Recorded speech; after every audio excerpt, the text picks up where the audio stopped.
दुख में लिपटा हुआ इंसान दुआएं बड़े कमाल की देते हैं। आंखों का पानी और इंसान की कहानी हर किसी को समझ में नहीं आती।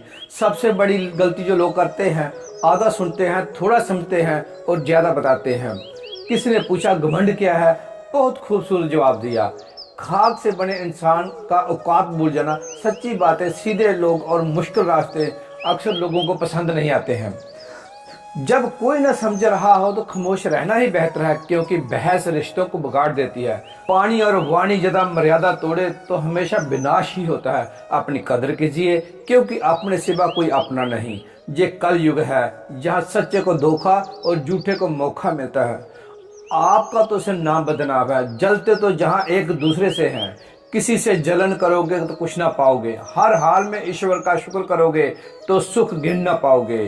पूछता है कोई मुझसे कि दुनिया में मोहब्बत बची है, कहाँ मुस्कुरा देता हूँ मैं और याद आ जाती है माँ। अगर मेरी जिंदगी में दुख ना होते तो मैं ईश्वर से प्रार्थना का रिश्ता कैसे निभाता। यह एक हसीन परिंदा है जो बिना इजाजत के अपनी उड़ान पड़ता है। कभी कभी हम ऐसे इंसान को बड़ी शिद्दत से याद कर रहे होते हैं जिसके सामने हमारी हैसियत महज एक फजूल ख्याल के लिए सिवा कुछ नहीं होती है। तारीफ दिन बनाती है, ताने जिंदगी। लोग अक्सर महान बनने के चक्कर में शायद इंसान बनना भूल जाते हैं।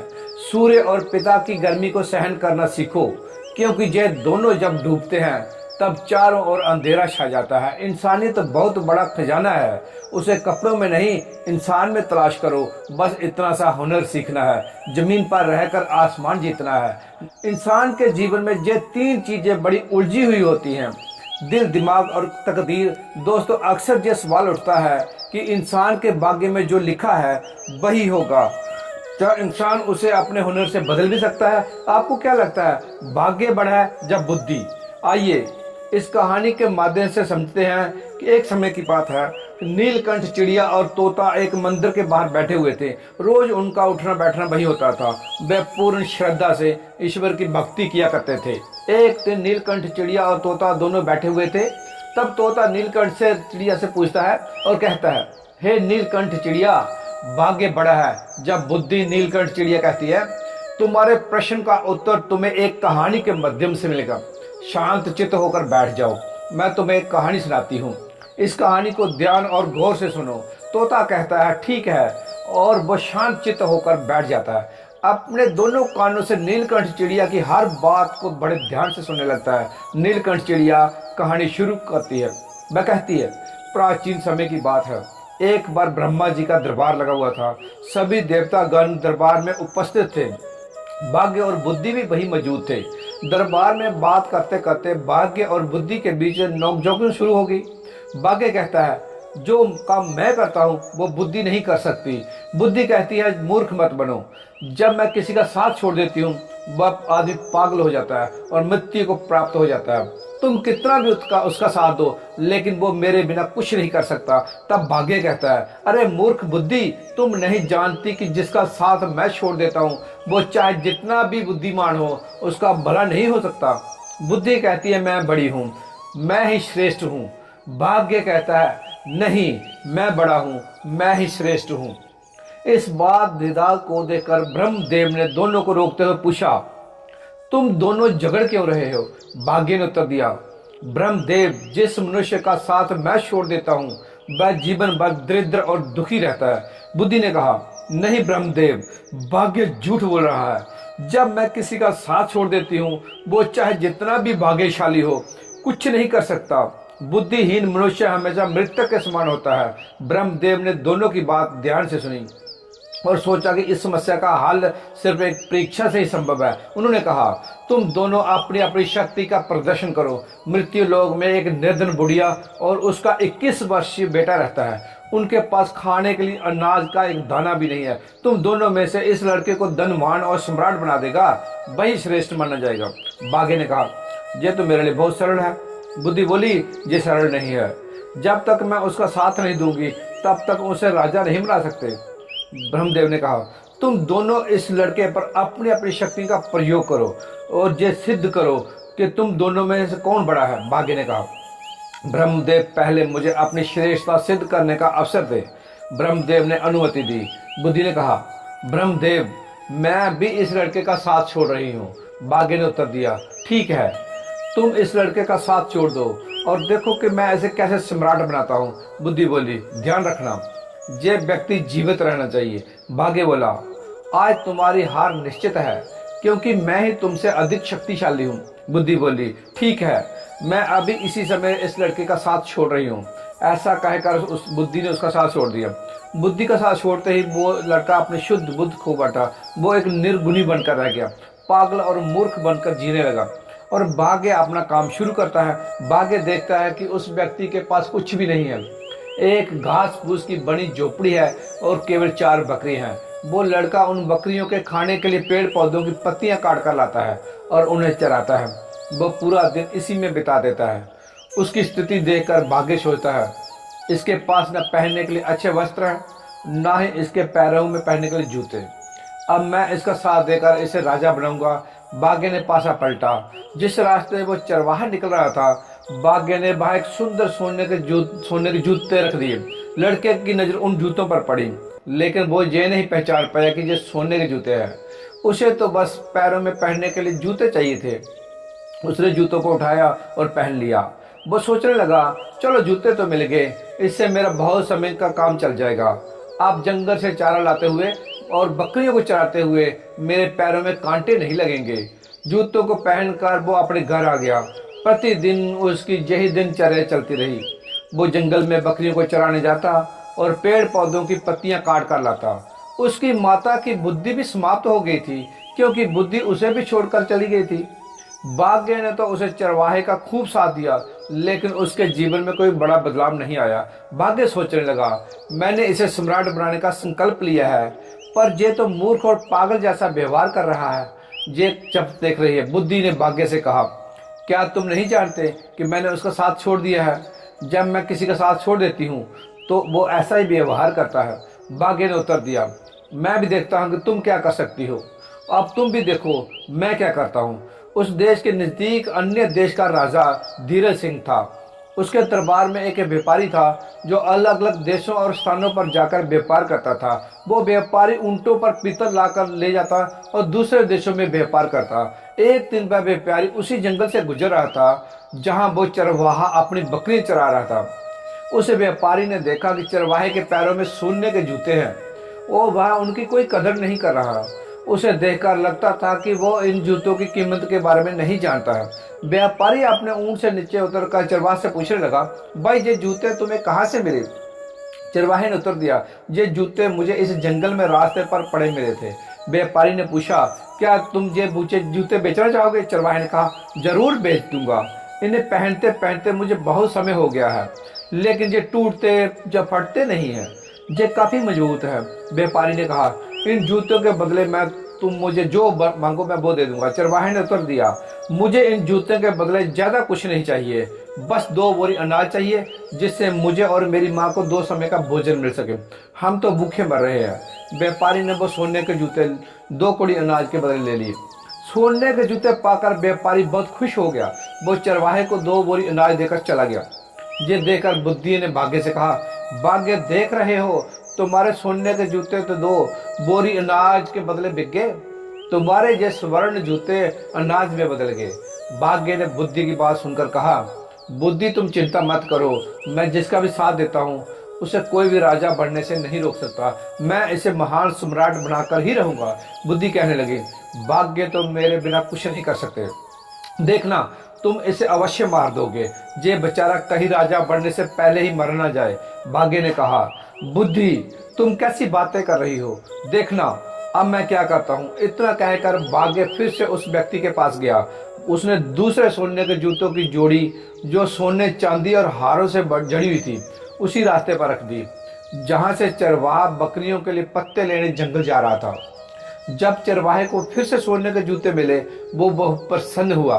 दूसरी तरफ चरवाहा ने जो सोने के जूते उस व्यापारी को बेच दिए थे, वो व्यापारी सोचने लगा, क्यों न मैं इन्हें अपने राजा को भेंट करूं ताकि महाराज प्रसन्न होकर मुझे कुछ इनाम दे।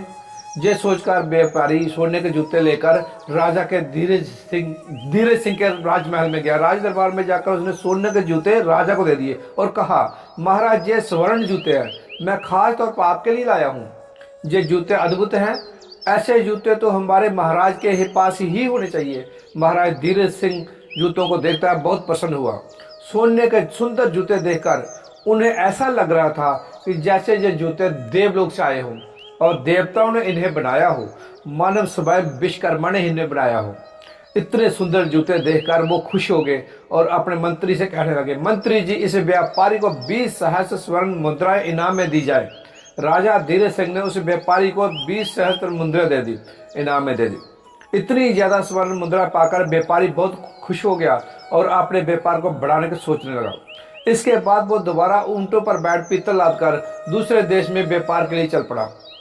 वो व्यापारी अपने व्यापार के लिए उसी जंगल से होकर जाता था जहां वो चरवाहा अपने पशुओं को चराता था और अपनी माता के साथ रहता था। इस बार भी उसी जगह से रहा था और संयोगवश चरवाहा भी वहीं पर बकरियां चरा रहा था। जंगल में जाकर अपने चरवाहे को दोबारा देखकर वो व्यापारी खुश हो गया। उसने फिर से उस चरवाहे के पैरों की ओर देखा। चरवाहे के पैरों में दूसरी जोड़ी स्वर्ण जूते देखकर उसने सोचा, इसके पास तो और सोने के जूते आ गए, ना जाने ये कहाँ से ऐसे जूते लेके आता है। व्यापारी ऊंट से उतरा और चरवाहे के पास आया। उसने कहा, भाई, क्या तुम फिर से इन जूतों को बेचना चाहोगे? चरवाहे की तो जैसे मनचाही मुराद पूरी हो गई। वो बोला, हाँ हाँ, जरूर बेच दूंगा, लेकिन इस बार आपको इसके बदले 3 बोरी चने की देनी होगी। व्यापारी भी खुश हो गया और बोला, हाँ हाँ ठीक है, मैं 1 बोरी चने दे दूंगा। चरवाहे ने एक शर्त और रख दी। वो बोला, चने बुने हुए होने चाहिए। व्यापारियों के उसी बात मान ली और 3 बोरी बुने हुए चने उसको दे दिए और सोने की जो दूसरी जोड़ी ले ली। और व्यापारी के मन में ये विचार आने लगा, पहले एक जोड़ी जूते जो मैंने महाराज को भेंट किए थे, उसके बदले महाराज ने मुझे 20 सहस्त्र मुद्राएं दी थी। इस बार हो सकता है महाराज मुझे पिछली बार से भी ज्यादा बड़ा इनाम दे। मैं इन जूतों को भी महाराज की सेवा में लेके जाता हूँ। वो इस बार भी हीरे जवाहरात और रत्न जड़े जूतों को लेकर राजा धीरज सिंह के दरबार में पहुंच गया। व्यापारी राजा से बोला, महाराज, मैं आपके लिए हर बार कोई ना कोई विचित्र वस्तु लेके आता हूँ। हे राजन, आप इन्हें स्वीकार कीजिए। राजा धीरज सिंह ने देखा, अरे सच में ये जूते बहुत सुंदर हैं। ये सोने के जूते हैं और पिछली बार दिए गए सोने के जूतों से भी ज्यादा सुंदर है। राजा ने व्यापारी से पूछा, मुझे तुम ये बताओ, ये जूते तुम लाते कहाँ से हो? तुम्हें ये जूते कौन देता है? व्यापारी को कुछ समझ में नहीं आया, वो क्या जवाब दे। कुछ सोच विचार कर उसने झूठ बोलना ही ठीक था और कहा, महाराज, द्रविड़ देश में एक सम्राट है। सम्राट के जहाँ मैं अपने पीतल का व्यापार करने जाता हूँ, वो इनाम में ऐसे जूते दे देते हैं। उन्होंने 2 बार मुझे सोने जूते दिए, मैंने दोनों बार वो आपकी सेवा में अर्पित कर दिए। ये सुनकर राजा व्यापारी से बोले, व्यापारी, क्या उस राजा का कोई पुत्र है? व्यापारी ने फिर झूठ बोल दिया। व्यापारी ने उससे कहा, नहीं महाराज, अब भी तो बात सम्राट खुद ही कुंवारा है, उनका विवाह नहीं हुआ है। ये सुनकर राजा धीरज सिंह बोले, ठीक है व्यापारी, हमारी पुत्री बहुत सुंदर है। तुम अपने उस सम्राट से मिलो और उनसे पूछो कि हम अपनी पुत्री का विवाह उनसे करना चाहते हैं, क्या उन्हें प्रस्ताव मंजूर है? राजा की ये बात सुनकर व्यापारी सोचने लगा, अब तो मैं फंस गया। मैं तो ये जूते किसी राजा से नहीं लाता, बल्कि एक चरवाहे से लेके आता हूँ। लेकिन अब तो मैं झूठ बोल चुका हूँ, अब मेरा क्या होगा? मैं तो झूठ में फंस चुका हूँ। राजा ने व्यापारी को आदेश दिया, राजा, व्यापारी, तुम उस राजा के पास जाओ, किसी भी तरह उस राजा को तैयार करके लाओ, हमारी पुत्री से ब्याह करें। अब तो व्यापारी और चिंता में पड़ गया। व्यापारी राज दरबार से वापस आया। अपने घर वापस आकर उसने दोबारा अपने ऊंटों पर पीतल को लादा और व्यापार करने चल पड़ा। जब वो दोबारा जंगल में पहुंचा, सोचने लगा, यदि मुझे जहाँ ये चरवाहा नहीं मिलता तो मुझे सोने के जूते नहीं मिलते। यदि वो जूते नहीं मिलते तो मैं जूते राजा को नहीं देता और झूठ बोलकर राजा के क्रोध का शिकार नहीं बनता। इस चरवाहे ने मुझे भी राजा के क्रोध का शिकार बना दिया है। यदि चरवाहा मुझे ना मिलता तो मैं इस धर्म संकट में नहीं फंसता। इस चरवाहे ने तो मुझे बुरी तरह फंसा दिया है। सोचते सोचते मैं व्यापारी उस चरवाहे की झोपड़ी पर जा पहुंचा। अपनी झोपड़ी पर व्यापारी को आया देखकर चरवाहा बहुत खुश हुआ, क्योंकि वो व्यापारी उसके खाने पीने की व्यवस्था करता था। कभी उसे अनाज देता था, कभी चने, उसका खाने पीने का गुजारा जूते बेचकर इसी व्यापारी से पूरा होता था। इसीलिए चरवाहा उसे बहुत खुश था चरवाहा बोला, व्यापारी जी आइए, आपका स्वागत है। व्यापारी वही उसके घर पर रुक गया। उसने अपने ऊंट से पितल को उतार कर वही रख दिया। पितल को एक तरफ रखकर वो चरवाहे से बातें करने लगा। बातें करते करते उस पितल के तोड़े पर बैठ गया। जैसे ही बैठा, सभी बोरों में भरा पीतल सोने में बदल गया। चारों तरफ सोना जगमगा रहा था। ये देखकर व्यापारी को ये विश्वास हो गया, ये व्यक्ति जहाँ तो कोई जादूगर है, जहाँ ईश्वर का कोई बहुत बड़ा भक्त है, इस पर ईश्वर की पूरी कृपा है। अब व्यापारी अपने झूठ बोले हुए झूठ में फंस चुका था। व्यापारी के मन में ख्याल आया, मेरे पास धन की कमी नहीं है, मैं ऐसा करता हूँ कि इस चरवाहे को ही राजा बना देता हूँ, सम्राट घोषित कर देता हूँ। मेरे पास तो धन और सोने की कोई कमी नहीं है। मैं इसके लिए जंगल में बहुत बड़ा किला बनवाता हूँ, उसका मालिक इसका बना दूंगा और इसका मंत्री बन जाऊंगा। जहाँ की जो जागीरदार हैं उनसे बहुत सारी जमीन खरीद लूंगा। इस महीने या अगले महीने राजा के पास जाऊंगा और राजा को बता दूंगा कि यही सम्राट है। अब व्यापारी षड्यंत्र रचने लगा। भाग्य बुद्धि से कहने लगा, बुद्धि तुम देखती जाओ कि मैं क्या करता हूँ, देखना यही व्यापारी अब चरवाहे को सम्राट बनाएगा। बुद्धि ने भाग्य से कहा, कहीं ऐसा ना हो कि राजा बनते बनते ये मर ही जाए, क्योंकि इस समय इसके पास बुद्धि नहीं। भाग्य ने सुनकर ये कहा, बुद्धि तू इस ज्यादा दिमाग मत लगाओ, ये सम्राट अवश्य बनेगा। दूसरी ओर व्यापारी चरवाहे से कहने लगा, चरवाहे मैं तुम्हें जहाँ का सम्राट बना दूंगा और तुम्हारे रहने के लिए एक बड़ा महल बना देता हूँ। व्यापारी ने बुद्धि थी, क्योंकि उसका साथ बुद्धि दे रही थी। बुद्धि ने चरवाहे और उसकी माता का साथ छोड़ दिया था। चरवाहा बोला, भाई ठीक है, तुम्हें जो सही लगे वह करो, लेकिन एक बात है, मेरी इन बकरियों को मत छेड़ना। मैं अपनी बकरियों को हमेशा अपने पास ही रखूंगा। चरवाहे ने बुद्धि तो थी नहीं। उसकी बात सुनकर व्यापारी सोचने लगा, ये व्यक्ति कितना बड़ा मूर्ख है, मैं इसे राजा बना रहा हूँ और इसे बकरियों की पड़ी है, ये कैसी बातें कर रहा है। फिर भी व्यापारी बोला, ठीक है। व्यापारी को मन ही मन में राजा का डर सता रहा था। राजा ने उसे कहा था कि मैं तुम्हें सम्राट से पूछकर आना है और मेरी बेटी का विवाह उसके साथ करवाना है। इसलिए चरवाहे को सम्राट बनाने के चक्कर में व्यापारी ने उसकी बात पर ध्यान नहीं दिया। उसने किले की नींव रख दी और किले का निर्माण शुरू कर दिया। जल्दी ही उसने एक बड़ा सुंदर और शानदार महल चरवाहे के लिए बना दिया। व्यापारी ने आसपास के सभी जागीरदारों से उनकी जमीन खरीद ली। उसने चरवाहे के लिए एक सेना भी तैयार की, नौकर चाकर और दास दासियां भी रखी। ये सब देखकर बुद्धिहीन चरवाहा मन ही मन सोचने लगा, ना जाने ये व्यापारी कहाँ से आ गया, इसने तो हमारी जिंदगी खराब कर दी। अब तो मुझे अपनी बकरियों को चराने के लिए भी समय नहीं मिलता। ये हमेशा बातें करने में लगा रहता है। चरवाहा जब भी बकरियों को जंगल में ले जाता और चराकर वापस आता, व्यापारी ने उसके लिए राजश्री वक्त सजाए और शीश पर मुकुट रख दिया। लेकिन चरवाहा ने अपना स्वभाव नहीं बदला। चरवाहा व्यापारी से करने लगा, तुम्हें जो भी ठीक लगे वो करो, पर मेरी बकरियां कहीं नहीं जानी चाहिए। अगर मेरी यहाँ बकरी चली गई तो मैं तुम्हें जीवित नहीं छोड़ूंगा। तुमने इतनी भीड़ इकट्ठी कर ली है कि हमारा जीवन खराब कर लिया है। व्यापारी कहने लगा, अरे चरवाहे, मैंने तो तुम्हें राजा बना दिया है, मैं तुम्हारा मंत्री बनूंगा। लेकिन चरवाहे की समझ में ये सब नहीं आ रहा था। अब भाग्य बुद्धि से कहने लगा, बुद्धि देखो, मैंने इस चरवाहे को राजा बना दिया, अब ये एक किले का मालिक बन चुका है। बुद्धि ने कहा, अरे भाग्य, तुम क्यों झूठ बोल रहे हो? जहाँ बैठे हुए समस्त देवता इस बात का फैसला करेंगे कि तुमने इसे राजा बनाया है या नहीं। ये अभी वही चरवाहा है। ब्रह्मदेव कहने लगे, भाग्य, इस चरवाहे में तो अभी कोई परिवर्तन नहीं हुआ है, ये अभी भी चरवाहा है, अभी तुम जीते नहीं हो। बुद्धि बोलने लगी, ब्रह्मदेव, ऐसा होगा ही नहीं। जब तक मैं चरवाहे का साथ नहीं दूंगी तब तक ये राजा नहीं बन सकता, बल्कि इसके प्राण भी संकट में आ जाएंगे। ये मूर्खता करेगा और मारा जाएगा। भाग्य ने कहा, बुद्धि, मैं इसका साथ दूंगा पर तुम कुछ नहीं कर सकोगी, तुम बैठी रहो, तमाशा देखती रहो। अब भाग्य फिर से उस चरवाहे के पास गया। व्यापारी ने जो उस चरवाहे की 4 बकरियां थी, उन्हें भी एक बकरी खरीदने वाले को बेच दिया। जैसे ही उसने चरवाहे को बकरियों की बिकने का पता चला, वो जोर जोर से चिल्लाने और रोने लगा। जब उसके सैनिकों और अन्य लोगों ने देखा कि राजा ऐसा कर रहा है तो उन्हें लगा कि शायद राजा पागल हो गया है। अब व्यापारी ने उस चरवाहे को समझाया, तुम ऐसा क्यों कर रहे हो? तुम ऐसी मूर्खता क्यों कर रहे हो? ये तो 4 बकरियां थी, मैं तुम्हें और भी बकरियां दिला दूंगा।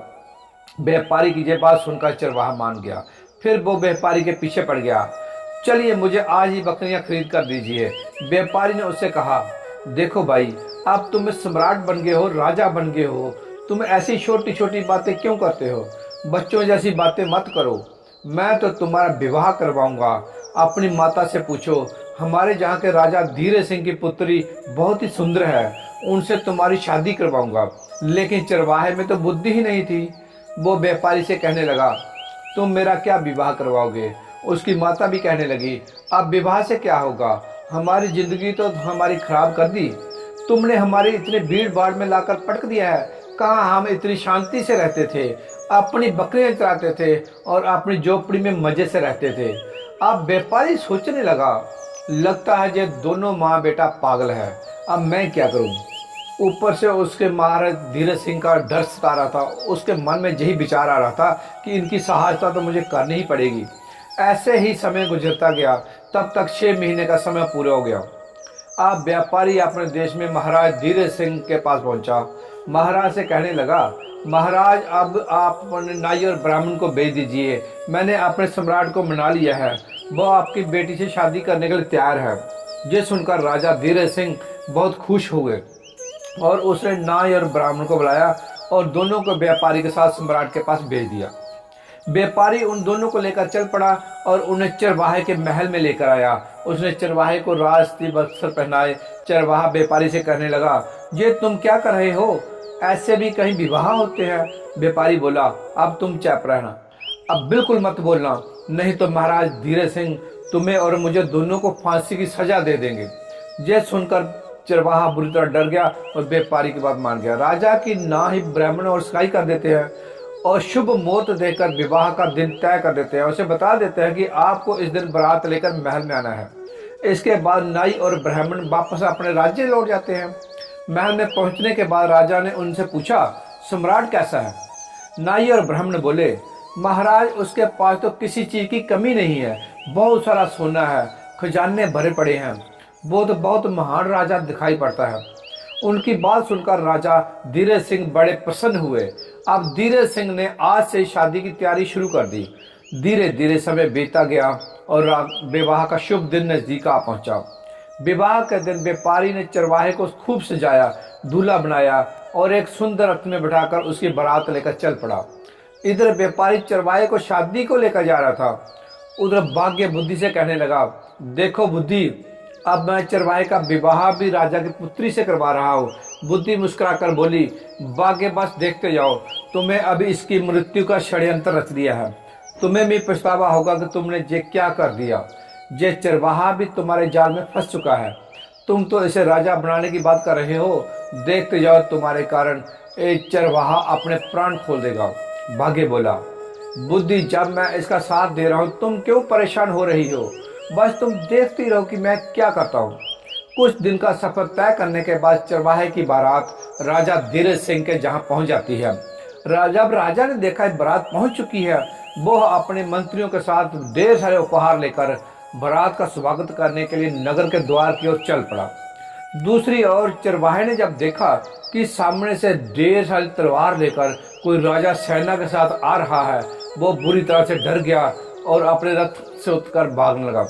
चरवाहे को भागता देखकर व्यापारी ने सोचा, ये तो पक्का मुझे मरवाएगा। व्यापारी भी उसके पीछे भागा और पकड़ लिया। व्यापारी ने उसे समझाया, राजा तुम्हें मार देगा और मुझे भी, तुम ऐसे क्यों भाग रहे हो? चरवाहा डर गया था और बोला, ठीक है, लेकिन तुम्हें हर समय मेरे साथ ही रहना पड़ेगा। व्यापारी ने हाँ कहा। तब चरवाहा उसके साथ वापस आ गया। चरवाहा व्यापारी से कहने लगा, ये राजा तो तलवार लेकर आ रहा है, कहीं हमें काटेगा तो नहीं?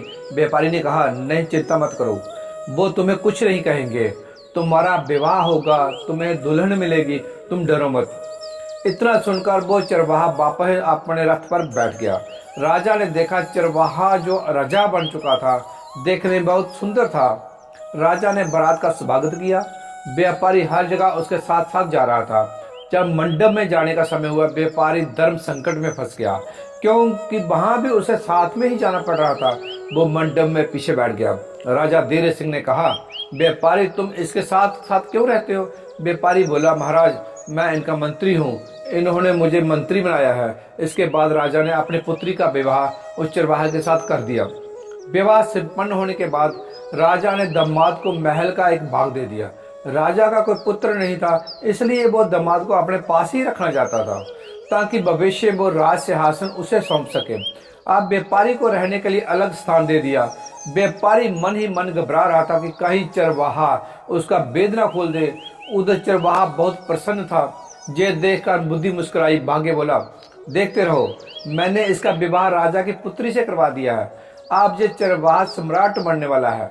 बुद्धि ने कहा, अरे भाग्य तुम क्यों बेवकूफ बन रहे हो? तुम जानते हो उसे पता ही नहीं राजा क्या होता है, राजा क्या होता, विवाह क्या होता है, उसे कुछ समझ ही नहीं। उसकी तो मृत्यु निकट आ गई है, वो तो मरने वाला है। भाग्य ने कहा, ये तुम क्या कह रही हो? बुद्धि बोली, मैं सच कह रही हूँ।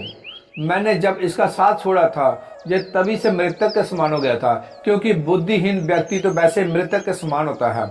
अभी ये बेचारा मारा जाएगा।